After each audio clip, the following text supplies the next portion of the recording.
अगला टॉपिक जो देखते हैं हम लोग कि समतल दर्पण का जो है, इसमें प्रतिबिंब की विशेषताएं क्या होती है, कि समतल दर्पण में किस प्रकार के प्रतिबिंब बनता है।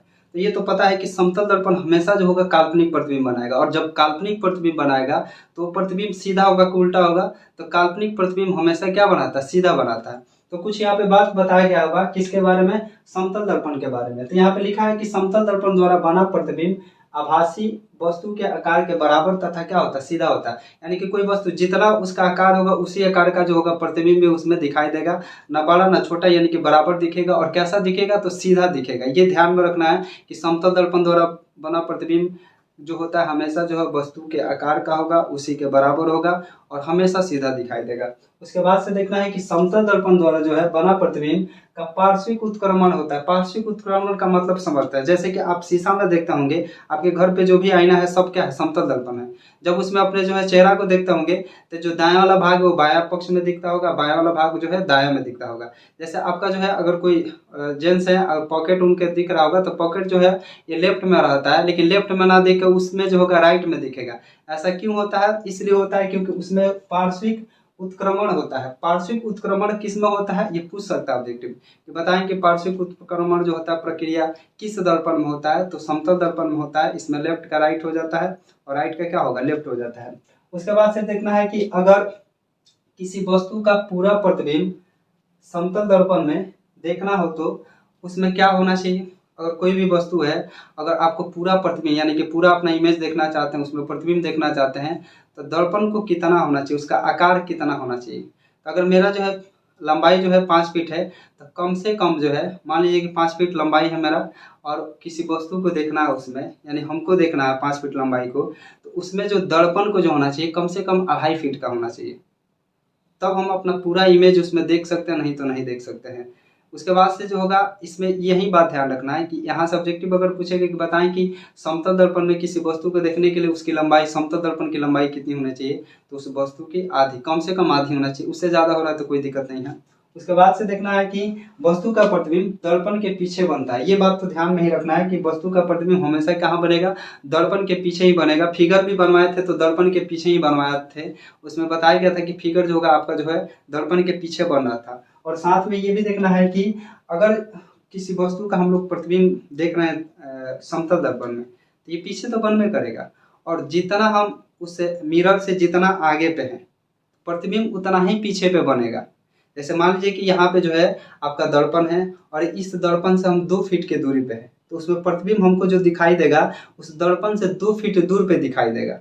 उसी बात पे यहाँ पे दिखाया गया है कि लिखा गया है कि वस्तु दर्पण से जितना आगे रहता है, प्रतिबिंब जो होगा दर्पण से उतना ही क्या होगा, पीछे बनेगा। जैसे हम इस दर्पण से कितना आगे हैं, 2 फीट के आगे पे हैं, तो प्रतिबिंब उसमें जो बनेगा 2 फीट के बाद पे बनेगा। इसी बात को समझना है।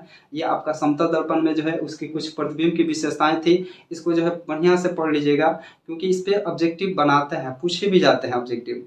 कैसे पूछे जाते हैं ऑब्जेक्टिव, आप जो है किसी भी क्वेश्चन बैंक में उठा के देखिए तो वहाँ पे समतल दर्पण से 1-2 ऑब्जेक्टिव जरूर ही रहता है। तो इस चारों ऑब्जेक्टिव को ध्यान में रखना है, किस तरीके से क्वेश्चन पूछे जाते हैं। आगे जो देखना है कि दर्पण के बारे में, कि दर्पण होता क्या है और दर्पण का डिफिनेशन क्या होता है। तो दर्पण किसे कहा जाता है, कोई भी प्रकाश जो है और प्रकाश स्रोत जाके किसी वस्तु से टकराती है और टकरा कर क्या होती है, परिवर्तित होती है।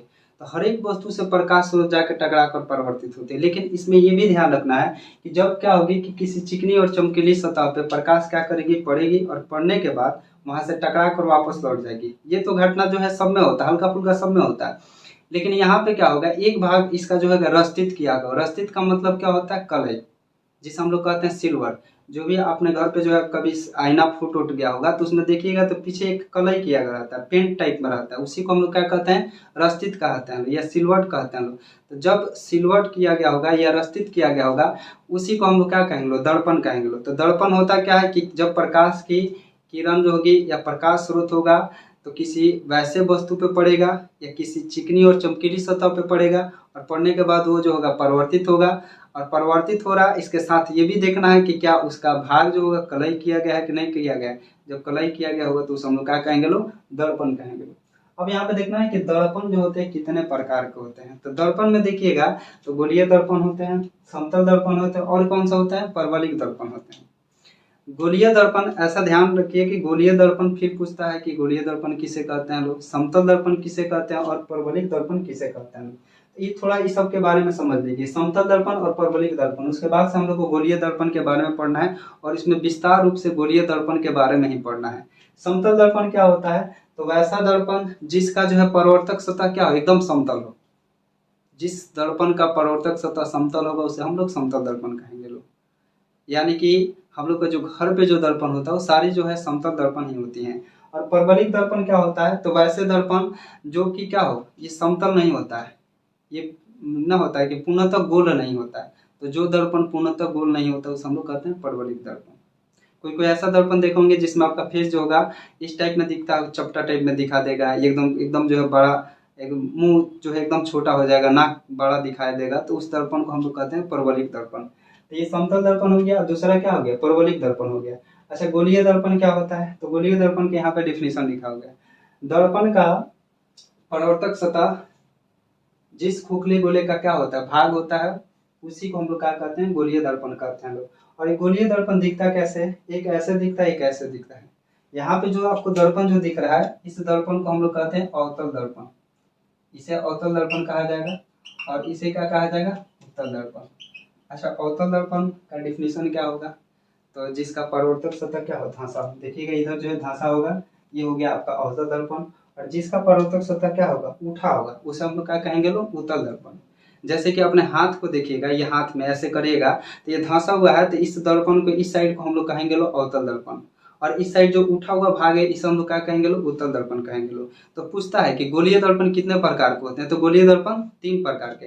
केवल दर्पण पूछेगा तो दर्पण जो है मुख्यतः कितने प्रकार के होंगे, 3 प्रकार के। और गोलीय दर्पण जो होगा आपके कितने प्रकार का होगा, 2 प्रकार का होगा।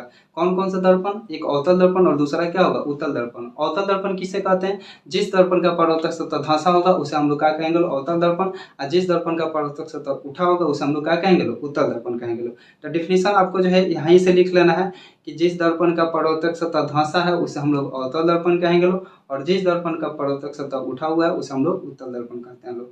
बढ़ते हैं लोग अगले जो है टॉपिक पे।